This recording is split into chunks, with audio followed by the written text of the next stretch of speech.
So I got a question for you. Have you ever felt like a fig tree in a vineyard? Out of place? Questioning what you're doing among other more productive plants? A fig tree still has value, and when everyone around you is producing wine, who needs a fig?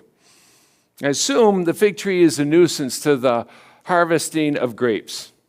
So what does it feel like to be placed in a field not meant for you? Expected to thrive, but constantly doubted, discounted, and under a watchful eye to see if you're productive.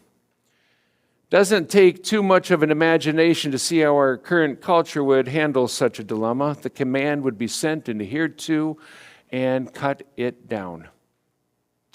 Strictly speaking, in terms of production, decisions like that have been made in corporate America for a long time. We live in a world where if you cannot produce, you have no value and should be removed.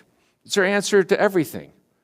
So how does one live abundantly in a world where our value is constantly questioned and you are threatened with removal? I'm not going to lie to you. Most days, I feel like a fig tree in a vineyard, a nuisance for many and an unwanted burden to others. I remember when I first officiated weddings as a pastor, when the service was complete, the family were just desperate. Are you going to stick around for the meal? You're going to stick around for the meal. And really, all they wanted me to do was to say the blessing at the beginning of it. And as soon as the meal was over, they would look at you and go, "You're staying around?" See, nobody wants the pastor around when you want to have fun, right? So what I did is I started clearing up this. I started wearing the 2 times I wear a collar, or more likely to wear a collar, is at funerals. I think it's needed, but also at weddings, because then I'm out of there right away. They just show you the door. Get the guy with the collar out of here. But then I learned you didn't need to be at a wedding to feel unwelcomed.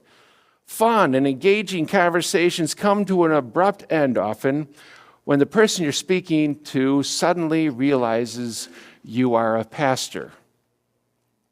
But it's not just me. The whole Christian church in the 21st century sometimes feels like a fig tree in a vineyard, out of place. Question what you're doing among other more productive plants. As worship attendance and influence declined, you would have these critics inside the church. You're not producing, at least you're not producing like you used to. Then there are those outside critics who will point out, you don't belong here in my life. I live in a vineyard, and I don't want a fig tree in it. When you are a fig tree in a vineyard, you're not producing, you are left with a simple alternative: change or die. But how? How does an unproductive fig tree change without help? The 2 real-life stories that open our reading serve to remind the audience, the ancient one and the current one, your life is vulnerable. The natural world, whether we like it or not, presents a really cold reality. Not only is life fragile, but there are a million things attempting to kill you. Violent leaders, wars, accidents, diseases. I've actually found some statistics related to war lately that have both astounded and just incredibly saddened me. In all the years the U.S. fought in Iraq and Afghanistan, it is remarkable that U.S. casualties were kept low. 7,000 soldiers died in those conflicts. But over 33,000 soldiers died by suicide when they came home. For those who fight, war never ends. The other statistic I found shocking was that Russia has sustained over 250,000 soldier deaths since invading Ukraine. That is 5 times greater than U.S. casualties in Vietnam. And none of those figures consider the innocent victims of the countries that were invaded. Our world might not be as violent as the ancient Roman Empire Or maybe it is. Even in our modern world, accidents, specifically traffic accidents, remain a leader in human deaths, but we don't change our driving habits, do we? The natural world has a simple equation. We live and we die. And if death is the end of the universal reality for everyone, then it is something to be feared. And that fear will eventually become sorrow. And sorrow will devolve into hopelessness, and hopelessness will breed violence. If you ever wondered how hopeless our culture is right now, take a tour of social media, read the news, examine just how we speak to each other. When I listen to people speak, I do not discover value for human life. I hear fearful people fighting each other, threatening to cut down unproductive trees.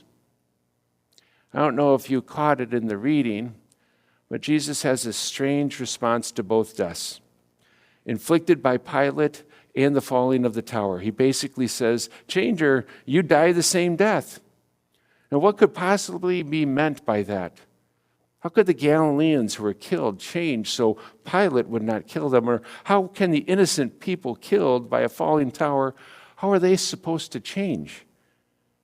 But the invitation to change is not directed at the victims or the dead. It is spoken to the living. One must assume that Jesus' audience was familiar with both incidents. The community would have been talking about both of them and most likely mourning the loss. Perhaps they were grieving their vulnerability. That vulnerability was beginning to morph into hopelessness and a sense of worthlessness. You can almost hear the people saying, "What is the point if you can be killed so easily? Do none of us have any value greater than that?" We don't actually read that in the text, but thinking of the opening stories that way helps me think of the second meaning, the parable. And when I think about those two in relation, the parable begins to make sense. But the whole lesson is built on this premise that life is very fragile and it can be taken away at any moment. In the parable, Jesus presents a whole different view of life. Yes, life is fragile and we can feel unproductive or out of place. God, the landowner, does not demand, but asks, why should this tree not be cut down? It is robbing more productive fruit of necessary nutrients. The gardener, who is Jesus, pleads with God on our behalf. He says, "Give it one more year. I will dig around it and fertilize it and see if my loving care cannot help it produce fruit. If the tree still does not produce, then cut it down." And suddenly, in that lesson, the narrative gets changed. It's changed from change or die to change and live. Change from a worldview to a faith view. That God sees value in everything, even fig trees in the midst of a vineyard. Yes, cutting down the tree is an alternative, but Jesus invites us to nurture the tree, to give grace and see if that tree might produce fruit. Everything and everyone in life has value.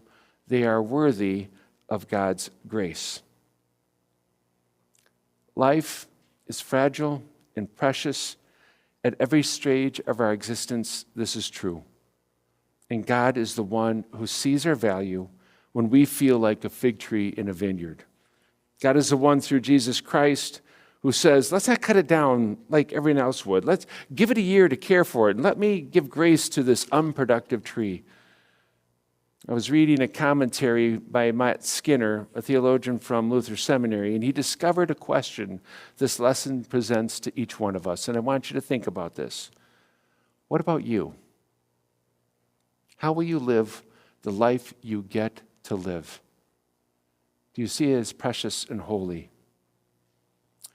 My granddaughter recently learned to eat bananas. It was an exciting moment in our house. Our son Peter and his wife Kirsten sent us a video of it, and it was the first solid food she ever ate. Every single moment of her eating was a mystery to her. I mean, she just sat there and marveled at the texture of the banana. There's no words in the video. You just see her going like that. She wondered why this spoon she chewed on all the time suddenly has flavor. Every bite was amazing to her. Thursday night, Peggy, Britta, and I were able to eat with Kirsten and our granddaughter Zoe. And she got hungry, and she started to eat her banana, and it was pure joy. I watched her, and I wondered, when was the last time you were so happy about something so mundane as eating a mushed banana? Infants, all infants, not just my granddaughter, understand the joy and mystery of the amazing life that they've been blessed with. They understand that in the simplicity. Watch a little infant just marvel at the movement of their hands. Watch them. They're so easy to entertain. All you have to do is play hide and go seek, and you don't have to run anywhere. You just have to put your face behind a book, and they think you've disappeared. It's just so amazing. She will grow. She will grow, and she'll learn to be mad at other people. Fear will replace the sense of security she feels in her mother's and father's arms. Matter of fact, there's going to come a day where she will run from those arms of comfort because she wants her own identity. She will battle her own sense of worth, and many days she will feel like a fig tree in a vineyard. And I wish so desperately that I had the power to prevent it from happening, but that's not how it works. But there is an alternative. There is an alternative, and it's a choice she will have to make on her own. Does she want to live a fragile existence where she is powerless, or will she decide to change, to take her vulnerability and place it in the care of God? A place where she experiences grace instead of judgment, comfort instead of abandonment, hope instead of isolation, peace instead of fear. Yes, this is a story about my granddaughter, but it's also about you. The invitation is to you. You're never too old for God's grace. You are never too old for God's love. You are never too confident to be reminded by God you are worthy. Even fig trees in the middle of a vineyard have amazing value. And sometimes we need to hear that we're worthy outside of ourselves. And that's why the church is needed at this time more than ever to remind people that you are worthy and grace is extremely powerful. Amen.